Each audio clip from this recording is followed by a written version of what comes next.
Bongbong Marcos o Presidente PBBM, ipaparanas po sa sambayan ng Pilipino ang buhay ng mga mayayaman. So, paano niya gagawin yan?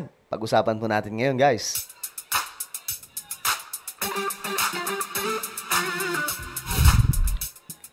Yo guys, what's up? This is me, Sangkay Janjan. I'm back for another vlog today. At ito nga, pag-uusapan po natin itong magandang topic ngayon, mga Sangkay.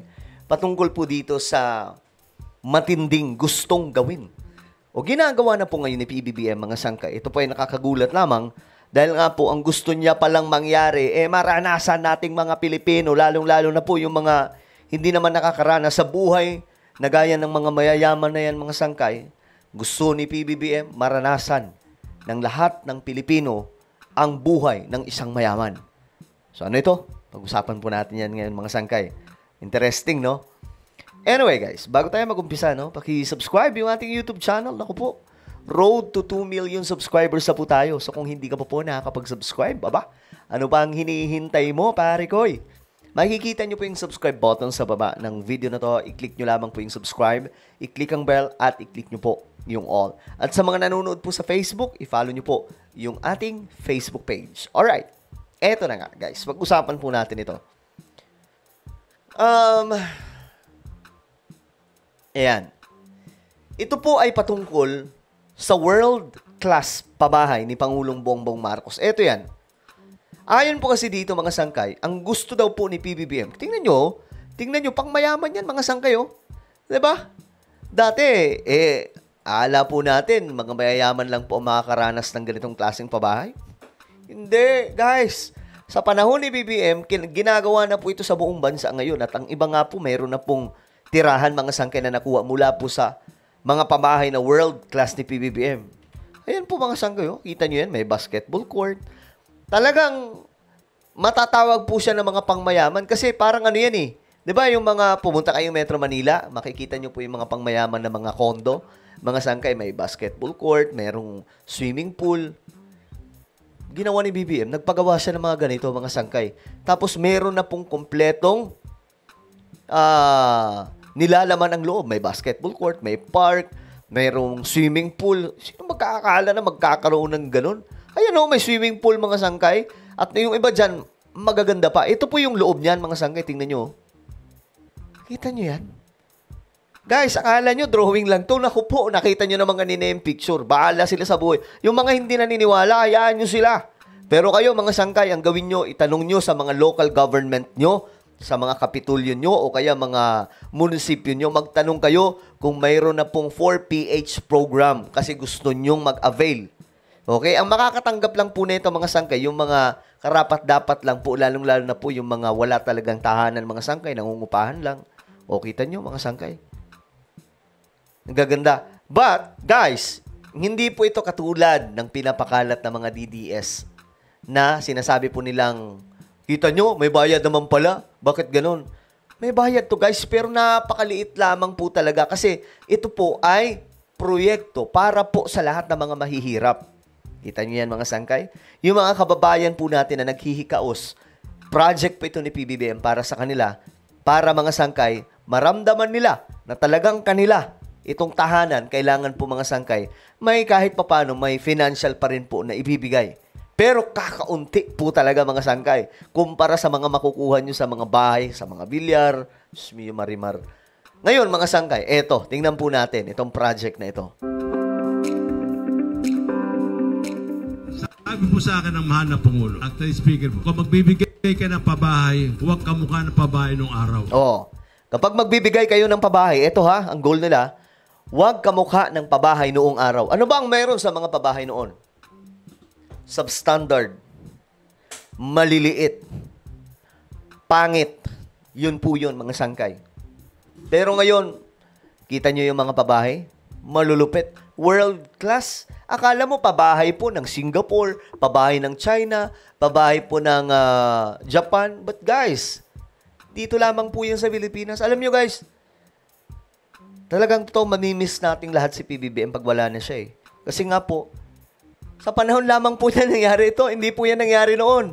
Alam nyo, mayroon naman po si PRRD noon yan, mga Sangkay. Pero, hindi po kagaya na ito. Hindi po kagaya nito mga sangkay. Ayan po, nakikita nyo ba yan? Ayan po, may mga elevator po yan mga sangkay. Ibang klase po yung mga pabahay na yan. Tingnan nyo, hindi po yan kagaya ng mga pabahay noon. Kaya nga gusto ni PBBM na iparanas kung anong nararanasan na may mga kaya sa buhay. Bigyan mo ng dignidad yung mga mahihirap na mga kabahay. At ma-experience din ang buhay kung ano ang meron ng mayaman. Yun ang matindi mga sangkay. Bigyan nyo ng dignidad ang mga mahihirap nating kababayan para naman ma-experience nila ang buhay ng mga mayayaman. Kita nyo yan mga sangkay? Ganyan po kalupit ang presidente natin ngayon na nilalait lamang po ng ilan. Di ba? Nilalait po nila. Pero yung tanong ko sa kanila, sinong presidente ang nakagawa nito? Aber,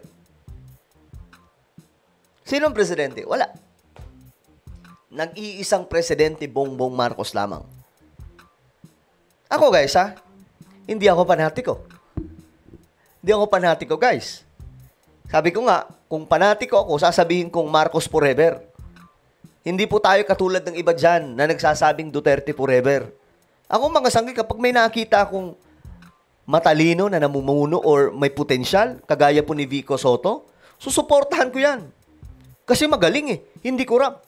Kaya nga sabi ko, itong si BBM matalino to Biruin nyo, nagawa niyang ibababa ang presyo ng karne, presyo ng bigas. Maliban pa po sa 20 pesos, may tig 30 plus, tig 40 plus. Pinakamataas na po yung 50 na bigas. Sino nakagawa niyan? Si BBM lamang. At ito pa, world class sa pabahay. Itong mga pabahay na itong mga sangkay, hindi po yan pipitsugin. Pangmayaman po yan mga sangkay. Kaya nga, medyo problemado nga ata ngayon yung mga Villar at iba pang mga kumpanya na nagbebenta po ng mga pabahay, di ba? Ngayon po ay buong pagpapakumbabang na ipakita ng DSUD. Kita nyo mga sangkay? Nakikita nyo yan? May basketball court. Ganyan po kalupit yung mga pabahay ni PBBM. Kasama ng ating Palayan City. Kita nyo? Mayroon pa pong mga, ano ba tawag dito mga sangkay? Yung hall na yung may gathering mga sangkay, pwedeng mag-party, mga sangkay. Guys, pangmayaman lamang po yan. Pangmayaman lamang po yan. Di ba? Pag pupunta kayong village, meron po silang mga, ano ba tawag dyan? Yung parang, may term dyan sorry guys, di kasi ako kasing yaman ng iba mga sangkay na talagang doon nakatira sa village Di ba? Mahirap lamang po tayo Anak po tayo na magsasaka Ngayon, merong galit clubhouse. Clubhouse pala mga sangkay. Tingnan nyo, may clubhouse. Pangmayaman lamang po yan. Pero mararanasan na po ng mga kababayan po natin na kahit papano maramdaman nila na, di kalidad na yung pabahay natin. Pero guys, ang pakiusap ko lang, kung kayo ay nakatira sa pabahay na yan, please, ingatan ninyo. Kasi may nakita po akong pabahay Pabahay po ito dati po, pabahay ni former President Rodrigo Duterte. Maganda sana. Pero mga sangkay, naging problema lang kasi hindi po katulad nito na nakapintura Di ba? Ang ganda ng pintura, talaga maaliwalas. Mayroong elevator. Yun, wala pong elevator yun. Pero ang problema naman mga sangkay, naging dugyot siya kasi nga po, hindi po nililinisan. Guys, kapag kayo ay tumira sa pabahay na ito, please, wag burara, wag balahura. Okay? Matutong maglinis. Ayan mga sangkay, tingnan pa po natin. LGU. Kung ano na ang ating... Kita nyo guys, kita nyo yan. Look at that. May swimming pool. Diba? Saan ka nakakita na may swimming pool na ganitong pabahay? Sa mga mayayaman lamang po yan. Pero ngayon nakikita na po natin kay Bongbong Marcos, kay PBBM. Tapos pagtatawanan ng iba. Guys, first time yan nangyari. Hindi po yan nagawa ng ibang mga presidente. Ngayon lamang po yan si BBM. Alam nyo kung tanga-tanga lang yung presidente natin, hindi po yan. Kung totoong bangag ang presidente natin, hindi po mangyayari yan. Nagpatayo ng mga magagandang pabahay na pangmayaman, may basketball court, may clubhouse, mayroon pa pong swimming pool, may park pa mga sangkay. Diyos mio, Marimar. Nagawa dito. May mga natapos na condominium building. na pwedeng-pwede nang tira ng ating mga kabayan. Sa katunayan, may nakatira na po na beneficiaries at Kita nyo, may mga nakatira na po yung iba. Sa mga nagsasabi dyan na drawing lang, kita nyo, may mga susi na po ng pabahay mga sangkay. Ay, nako. First time po ito nangyari, sa totoo lang. nag-enjoy na rin po sa ating amenities. Kita nyo, oh, may susi na. Oh. Oh. Oh, ayan, mga sangkay. Doon po ito sa Nueva Ecija eh. Kita nyo? Nagpasalamat sila kay PBBM. Grabe. Ang lupit na ito, guys. Sinasabi ko sa inyo, ngayon lamang po yan nangyari. Alam nyo, tingin ko, ito lang ang masasabi ko. How much more kung magtatagal po yung presidente natin? Siguro, kahit 15 years. Hindi na natin paabutin ng 20 years. Kasi bata pa naman si PBBM eh, di ba? Kahit paabutin lamang po natin ng mga up to 11 years to 15 years na nakaupo bilang presidente. Guys, mabubura talaga yung squatter sa ating bansa. At magiging mayaman ang Pilipinas. Just imagine guys, wala nang squatter, lahat nakatira na po sa mga ganitong klaseng pabahay. Guys, tingin ko kailangan po natin i-extend si PBBM. At mangyayari lamang po ang extend PBBM 2028 kung mananawagan po tayo ng constitutional reform to parliamentary system. Dahil kapag naging parliamentary system na po yung bansa natin, yung ating political system, magkakaroon na po ng Prime Minister. At yung Prime Minister, ini-elect po yan mga sangkay ng mga partido. Kung sinong partidong mananalo. At nakasisiguro ako mga sangkay na si PBBM ang mangingibabaw doon. Kasi para may pagpatuloy itong mga ganitong klaseng project. Just imagine guys, 15 years, ang buong bansa guys may mga ganito na. Wala nang squatter. Na-imagine nyo ba yung naiisip ko mga sangkay na dadating ang panahon na ang Pilipinas wala na pong matatawag na sobrang mahirap or super lower class na nandun po sa may mga ipis na mga lugar, mayroon pong, sorry guys, medyo ano lang ako. Kasi, di ba marami po tayong mga kababayan nakatira po doon sa lugar na may mga ipis, mabaho, may kanal na kung saan may mga daga. Hindi nyo ba naisip na babago ang buhay ng ating mga kababayan? Wala lang. Medyo naging emotional lang po tayo kasi tumira din po ako doon eh. Alam nyo guys, nung nagsisimula pa lamang po ako mag-vlog, mga siguro 1 year, yung kami magpipinsan, tumira po kami sa isang lugar na talagang namang dikit-dikit kami kung matulog. Ngayon, medyo salamat kay Lord kasi medyo umangat-angat ang buhay ng mga pinsan ko. Ngayon, mga sangkay, maaayos na rin po yung kanilang kalagayan. But paano yung iba? Diba? Paano yung iba? Ito yung solution eh. Di nyo ba na-imagine? Ito, tanggalin muna natin yung political color natin. DDS ka, Dilawan ka, Marcos loyalist ka, tanggalin po muna natin yan. Kasi walang maitutulong yung mabahong politika sa ating bansa. Di nyo ba na-imagine? Na dadating ang isang oras na ang bansa po natin may mga ganitong klaseng project na at mawawala na po yung squatter. Pakita ko sa inyo mga sangkay yung squatter sa Pilipinas. Para lang ma-imagine po natin.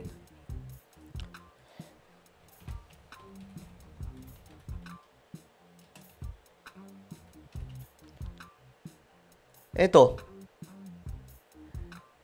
Para lang makita po natin mga sangkay yung kalagayan ng ating bansa. Ayan po.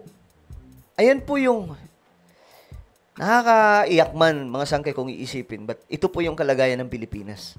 Then our president is really working hard para maalis po yung mga kababayan natin sa mga ganitong klaseng lugar.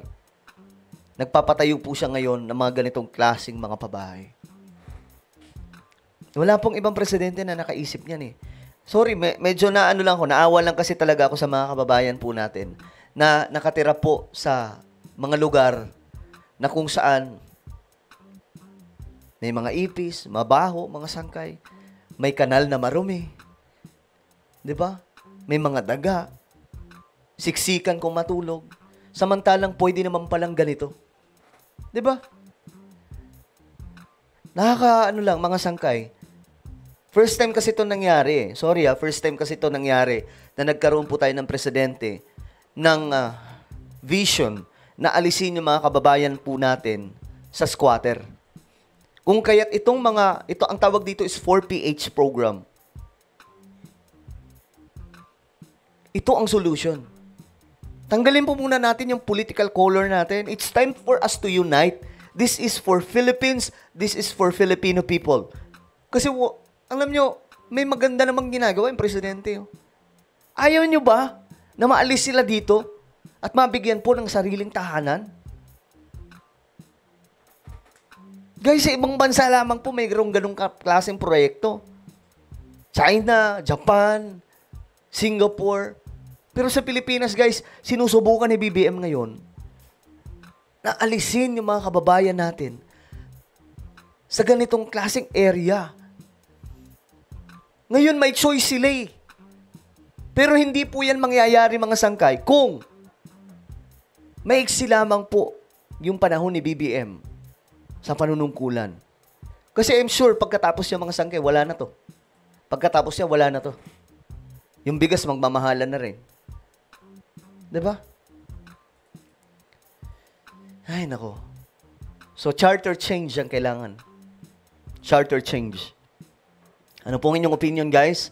Just comment down below. Meron po tayong YouTube channel, Sangkay Revelation. Hanapin nyo po ito sa YouTube. Kapag nakita nyo na, i-click nyo po yung subscribe, i-click ang bell, at i-click nyo po yung all. Ako na po yung magpapaalam. Mag-iingat pong lahat. God bless everyone.